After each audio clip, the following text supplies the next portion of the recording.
Bienvenidos a Amor, Caos y Divorcio, un espacio donde hablamos de cómo prepararnos para esta jornada que nos cambia la vida, desde cómo sanar el corazón roto a cómo enfrentar el proceso legal. Mi trabajo es guiarte en la parte emocional y espiritual, pero también es muy importante entender la parte judicial del proceso. Y hoy les traigo un invitado muy especial, el abogado Julio Joglar, quien se ha dedicado a casos de divorcio por casi 30 años. Hoy viene a compartir su experticia con nosotros. El tema de hoy se titula Divorcio 1 a 1, respuestas claras para tu paz mental. Así es que prepara papel y lápiz porque hoy se aclaran tus dudas. Pero esto lo vamos a hacer después de este mensaje. Esto es Amor, Caos y Divorcio. Bienvenidos al programa.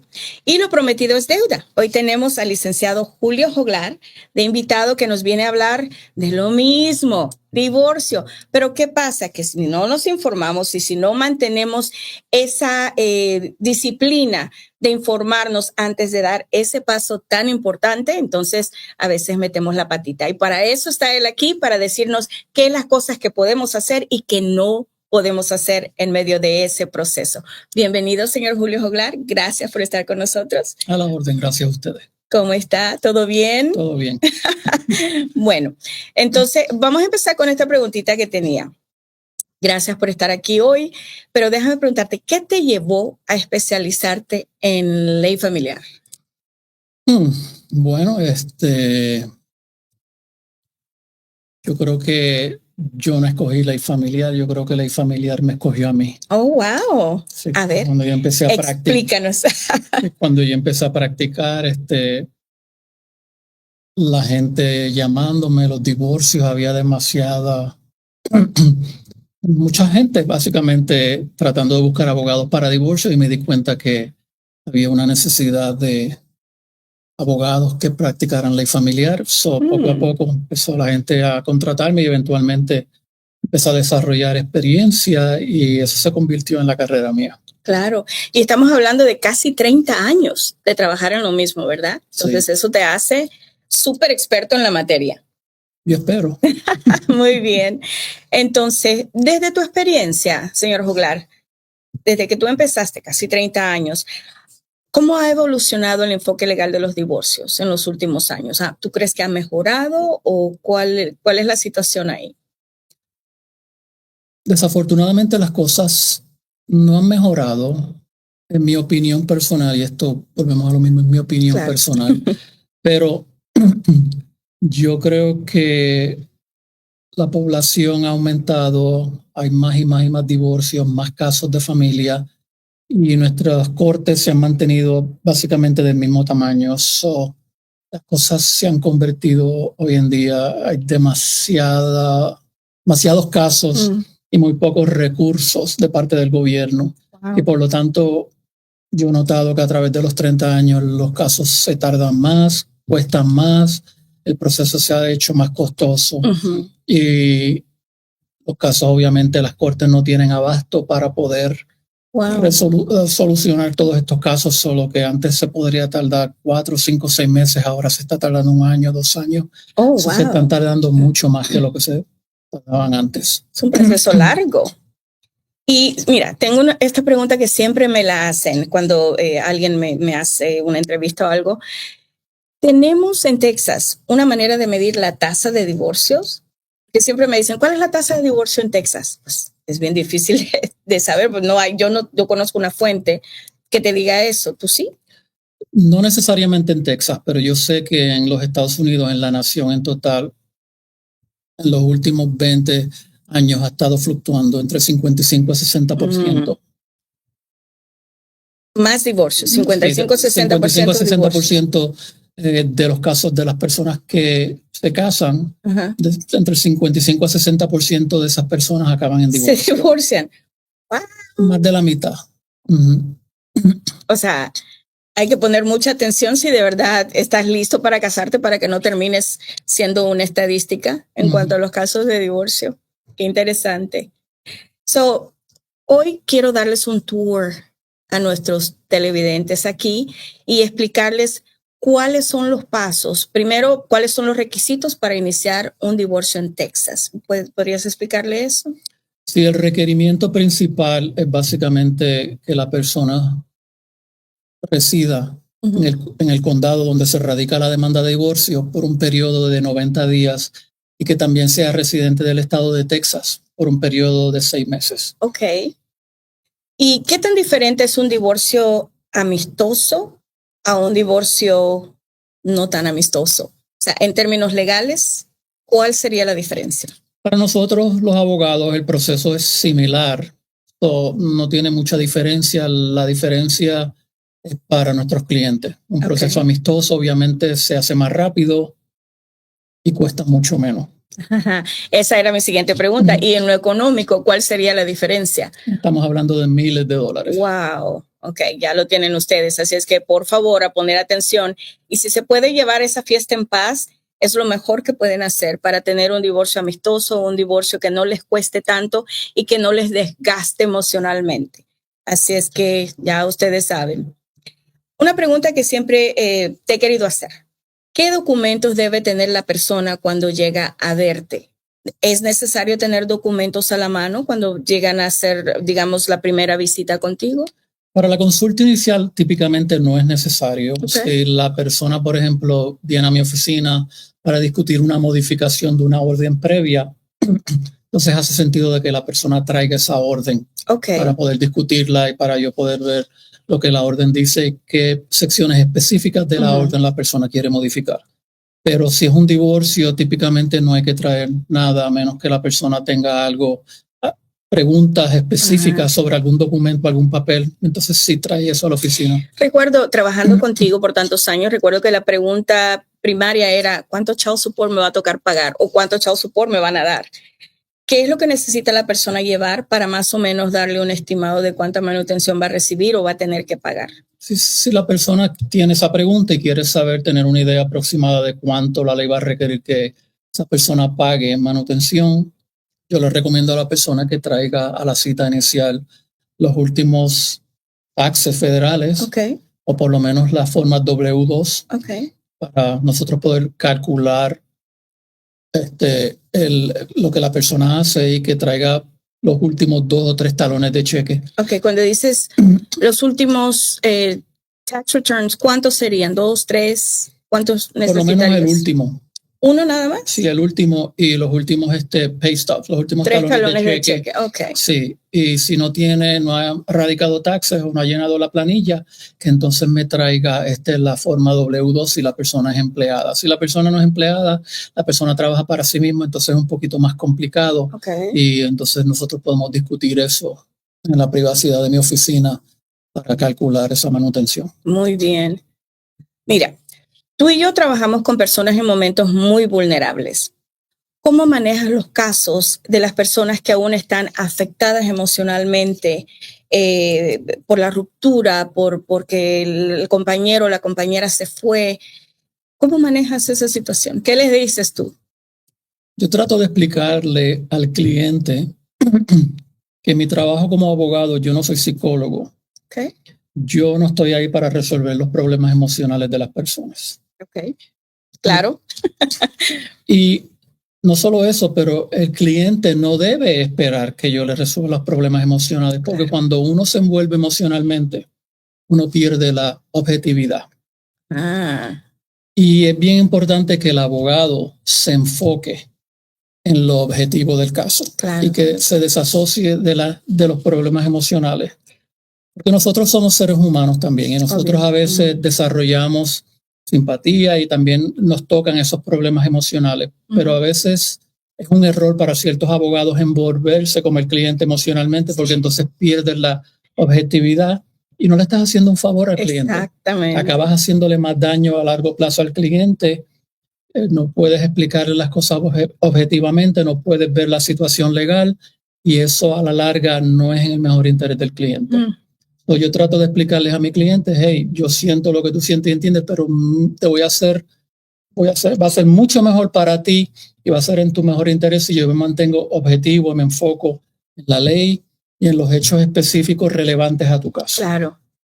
Eso Es extraordinario porque sí duele ver a las personas. Recuerdo cuando yo trabajaba contigo, pues ese era mi departamento. Yo me iba más a lo emocional, pero tú eras la cabeza, tú eras la inteligencia, la estrategia. Entonces, es importante tener los dos. Por eso es importante que usted tenga apoyo emocional, ya sea con un coach de divorcio, a sus órdenes, con un psicólogo, con apoyo en la iglesia, no las comadres ni las mejores amigas porque a veces te mal aconsejan. Entonces, tienes que tener ese apoyo para que lleves un balance en tu proceso de divorcio. Correcto. ¿Y qué tal con estas personas que rechazan, digamos, la manutención o la parte de las propiedades que le corresponden porque están dolidas, están dañadas o tienen mucho orgullo? Dicen, yo no necesito nada de esa persona. ¿Y cómo manejas esa situación? Hablando con la cliente o el cliente, explicándole, mira, yo entiendo la situación tuya y todo el mundo se siente así al principio, pero en 6 meses vas a cambiar de opinión y vas a querer la parte que te corresponde a ti. Vete a tu casa, piénsalo, toma tu tiempo, pero entiende que bajo la ley en Texas tú tienes derecho, esto es propiedad tuya, esto te corresponde a ti. O sea, tú no estás haciendo un favor ni un desfavor, no dejes que el coraje haga que tú sueltes lo que te pertenece a ti bajo la ley en Texas. Claro. Y una de las cosas que yo les digo, si de verdad tú no lo necesitas, véndelo y ponlo en una cuenta de ahorros para tus niños cuando crezcan, porque al final del día la manutención es para ellos, right? O sea, en el sentido para cuidar de ellos. Pero las cosas que tú no quieras más adelante las vas a necesitar. He visto muchas personas que andan ahí batallando, no, la palabra que se usa, batallando cuando no les alcanza lo que ellos reciben de manutención porque dejaron en la mesa cosas que les pertenecían. Así es que hay que escuchar al abogado, no se deje llevar por esas emociones, busque apoyo emocional para que pueda hacer decisiones conscientes. Como yo te escuchaba a ti decir que cuando la persona está demasiado emocional en la corte, cuando tienes que sentarla en el banquito de los acusados, cuando esta persona es tu testigo, y tú le empiezas a hacer preguntas y no están emocionalmente fuertes, a veces, no quiero decir la palabra, pero meten la pata, ¿verdad? Cuando no utilizan ese tiempo que tienen para defenderse o para decir su versión de los hechos, sino que lo ocupan para llorar. ¿Cómo manejas esa situación? Los jueces están al tanto y ellos entienden el impacto emocional que un divorcio. Básicamente los jueces, entendiendo eso, ellos tienen un poquito de paciencia. Pero yo siempre trato de preparar a mis clientes antemano y explicarles a ellos, mira, tú puedes dañar el caso, enfócate, trata de ser objetivo. Cuando tú vayas a testificar, trata de mantenerte objetivo en las preguntas que te están haciendo y no dejes que las emociones te influencen porque tú puedes causarte daño a ti misma. Claro. No te estoy diciendo que no le hagas caso a tus emociones son tus emociones, claro, pero trata de ponerlas a un lado por 1 o 2 horas y enfócate en una manera objetiva, en lo que ya practicamos, en lo que ya yo te preparé, en las preguntas que yo te estoy haciendo, porque si no, obviamente la otra parte, los abogados de la otra parte son expertos en eso también. Y toman ventaja. Y básicamente se dan cuenta de esa negatividad que tú tienes, de esos problemas emocionales y por ahí se meten y olvídate. Ya saben qué botón escuchar. Hay que poner mucha atención en eso. ¿Y tú crees que el juez podría tal vez tomar lados al ver a alguien que está demasiado emocional en ese momento? ¿O no hace ninguna diferencia que...? Es difícil contestar esa pregunta porque obviamente yo no sé lo que el juez está pensando, pero sí podría afectar cómo el juez percibe la evidencia, podría afectar la credibilidad. O sea, obviamente han habido casos famosos donde los jueces o el jurado piensa que la persona está excesivamente emocional, las emociones son excesivas y piensan que es teatro o que la persona no está siendo honesta y eso podría afectar. Que está poniendo show, como dicen por ahí. Está haciendo un show y obviamente especialmente los jurados que ellos no entienden, no tienen la práctica y no tienen la experiencia de este proceso y las emociones envueltas en los divorcios, y pueden malinterpretar estas emociones como algo intencional, como algo que estás haciendo para llamar la atención o crear que el juez o el jurado tome tu parte. Eso podría causar problemas. Sí. Bueno, ya ustedes escucharon, a ponerse fuertes.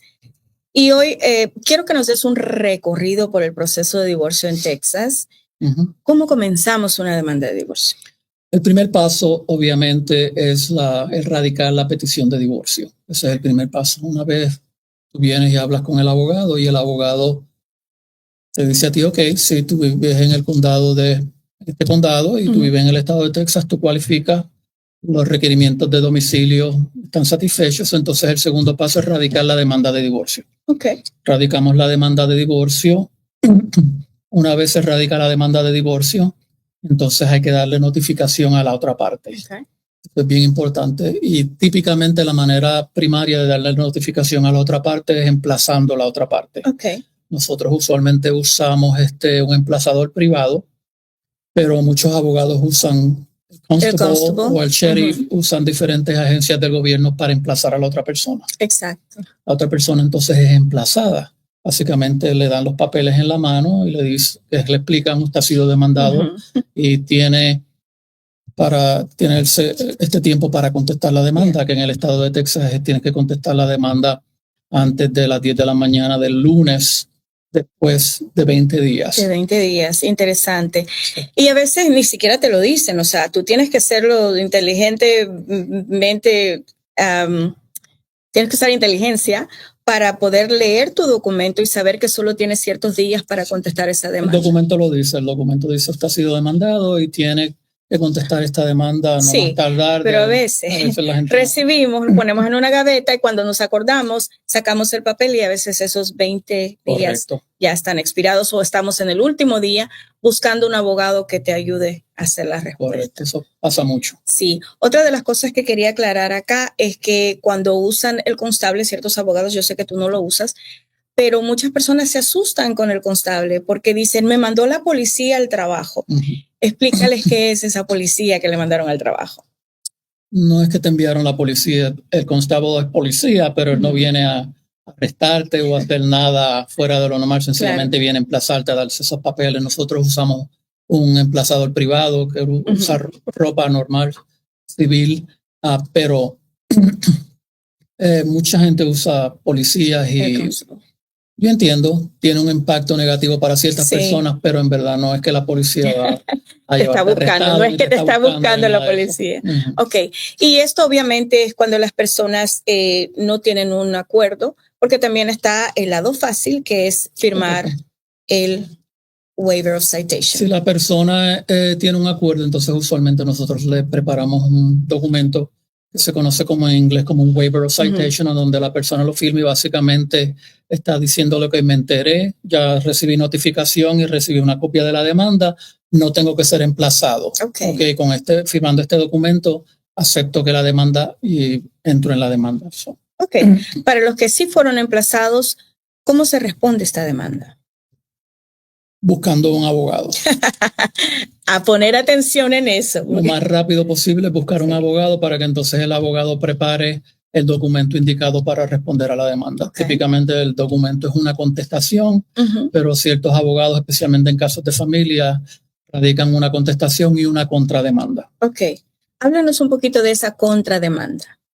La contrademanda es básicamente, usualmente la otra parte lleva una contrademanda pidiendo ciertas cosas que... haciendo una petición a la corte diciendo que mi esposo me demandó, pero yo lo quiero contrademandar. En otras palabras, yo quiero también pedirle a la corte esta lista de cosas. Por ejemplo, usualmente nosotros hacemos contrademandas cuando la persona tiene propiedad separada. La ley requiere que si tú tienes propiedad separada, tú tienes que pedirle a la corte, anunciarle a la corte que tú tienes propiedad separada para que el juez pueda, en el divorcio, otorgarte esa propiedad separada o básicamente entrar un veredicto diciendo que confirmar esa propiedad como tu propiedad separada. Eso necesita una contrademanda. veces nosotros llenamos contestaciones y de momento alguien nos dice, bueno, yo tengo algo que lo tenía antes del matrimonio, que eso es tu propiedad separada, ¿por qué no nos lo dijiste? Entonces nosotros hay que tener mucho cuidado con eso. Entonces tenemos que salir corriendo y entonces hacer una contrademanda para incluir una petición de propiedad separada. Típicamente es importante que uno discuta eso con un abogado para que entonces el abogado decida si una contrademanda es requerida o no.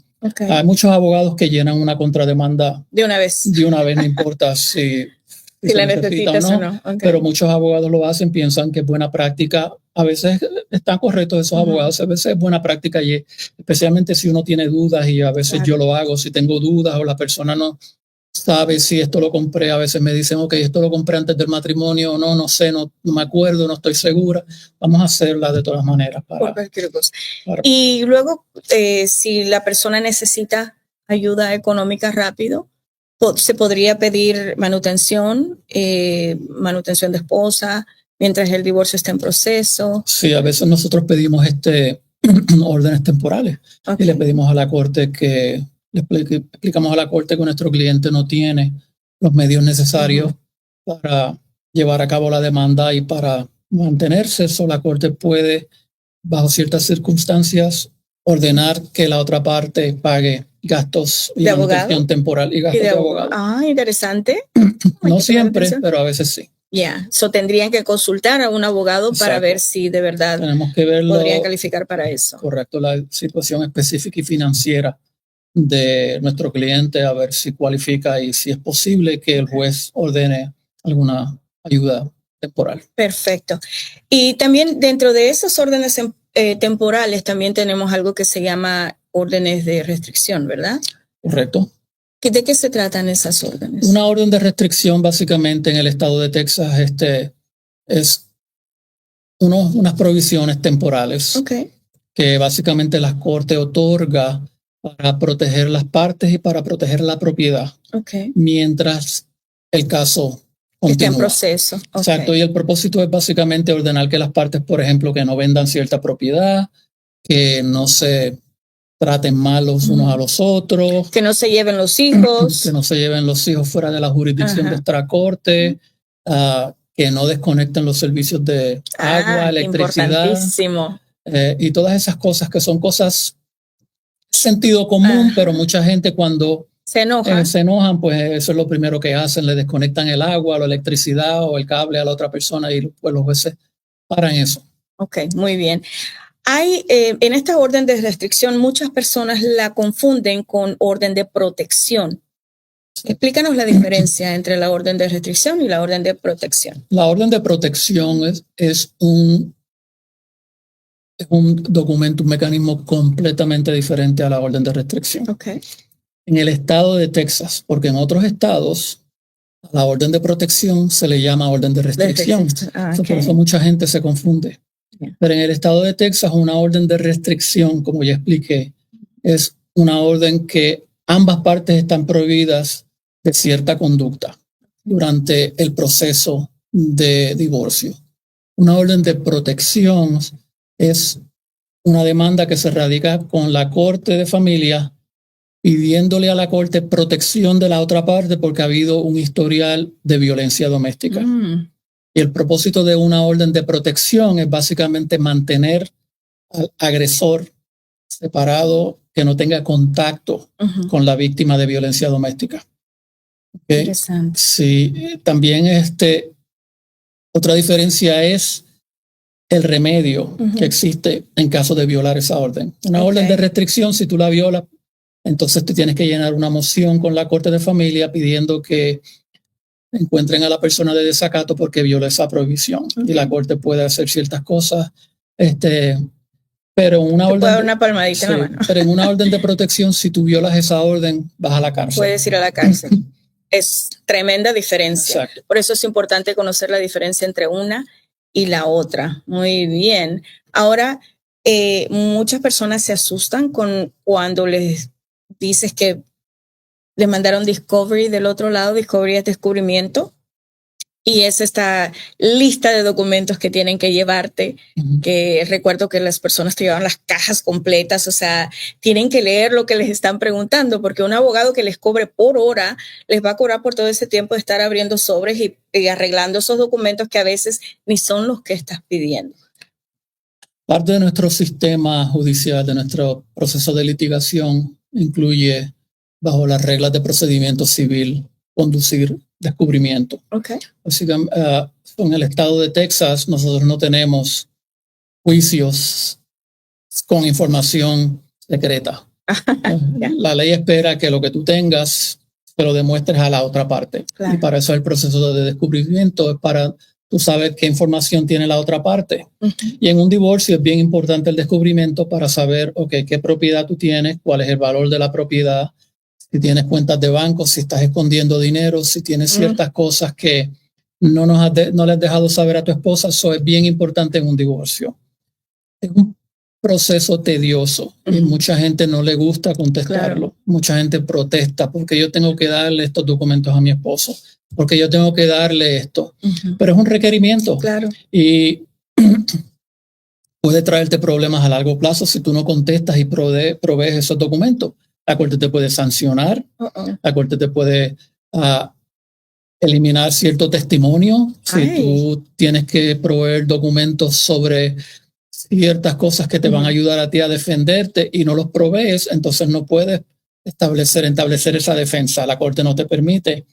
Y, los problemas son grandes. Nosotros usualmente le explicamos esto a nuestros clientes y entendemos.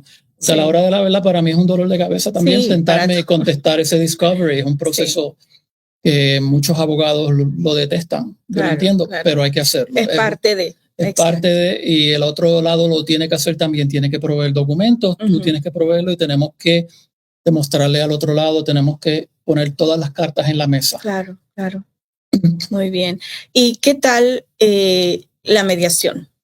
Háblanos un poquito de la mediación para que nuestros televidentes entiendan qué es el proceso de la mediación y cuál es el papel que juega el mediador en este. Sí, la gran mayoría de las cortes en el estado de Texas hoy en día requieren que antes de que el caso vaya delante del juez o el jurado, que las partes vayan a mediación. Y mediación es básicamente un proceso informal donde las partes tratan de llegar a un acuerdo sin la necesidad de intervención jurídica. Okay. Te voy a parar ahí un poquito. Cuando tú dices sin necesidad de intervención jurídica, estamos hablando de juicio, no es que el caso no se va a llevar a la corte. Muchas personas confunden eso. No queremos hacerlo por corte. Tiene que pasar ese documento por la corte. Correcto. Nada más que no tienen que ir a juicio. No tienes que ir, exacto. No tienes que ir a juicio. El juez no tiene que intervenir y básicamente decirte a ti esto es lo que tú vas a hacer. Esto es lo que no vas a hacer. El proceso de mediación es básicamente una oportunidad para que las partes traten de resolver los conflictos que tienen pendientes en la corte bajo sus propios términos. Exacto. Al final del día eso es bueno para ellos, porque no les están imponiendo que hagan algo que a lo mejor no les va a gustar. Ellos deciden cómo lo quieren hacer, ¿verdad? Y eso es básicamente una de las ventajas de mediación. Una de las ventajas de mediación es que el sistema pone en tus manos, te da la oportunidad a ti de poder resolver tu divorcio basado en los términos tuyos y de tu esposo. Ustedes conocen la familia de ustedes conocen la situación suya mucho mejor que el juez. Claro. El juez tiene cientos de casos, escuchando todos los días docenas de casos y el juez a veces no le presta atención a ciertos testimonios, ciertas cosas que ustedes piensan que son importantes. En adición a eso, hay ciertos aspectos que bajo la ley no son admisibles como evidencia. Oh, okay. Y el juez no puede escuchar esa evidencia. En la mediación tú tienes la oportunidad de traer esas cosas frente al mediador y explicarle, mira, yo sé que yo no puedo usar esto como evidencia, pero esto pasó, esto es... Y obviamente mediación te da esa oportunidad. La gran mayoría de los casos se resuelven a través de mediación y eso es algo positivo, algo bueno. Y las estadísticas también han demostrado que los divorcios resueltos a través del proceso de mediación acaban a largo plazo mucho mejor. Las partes tienden a tener una relación más buena al final. Sí, al final, exacto. Y también la incidencia de erradicar mociones después del divorcio, como modificaciones y todo eso, es mucho menos cuando hay un acuerdo de mediación. Ok, ¿por qué es eso? Porque las partes se sienten como que, ok, este es el acuerdo de mediación, yo lo acepté, yo lo aprobé, yo firmé, yo soy como parte que colaboraron de eso. en eso. Mientras que cuando uno va delante del juez, típicamente el juez entra un veredicto, la gente sale de la corte no satisfecha, ok, esto no se acaba aquí, yo voy a apelar, yo voy a seguir esto, pero yo no, el juez no va a tener la última palabra. La última palabra la voy a tener yo y vende otra vez y siguen las cosas. Nunca. Sí, tienes razón, la mediación es mucho más factible hacerla porque te sientes que tú estás colaborando en algo que tú tuviste tu palabra y valió. Correcto. Un dato importante aquí es decirle a las personas que nos están escuchando es que la mediación, una vez que ya tú la firmas, eso es irrevocable. El proceso de mediación, sí, eso es algo que está en los acuerdos de mediación al final y los mediadores siempre lo explican al principio. Una vez ese acuerdo se firma, es final y es irrevocable. Ya no hay vuelta de hoja, así es que hay que tener cuidado. Por eso es importante tener un abogado con usted en su mediación. Conozco a alguien que trató de ir a una mediación solo y no le fue muy bien. Y al final va a tener que pagar 3 veces más de lo que le hubiese costado un divorcio normal. Pasa mucho. Ya, entonces hay que mirar que no nos pase a nosotros.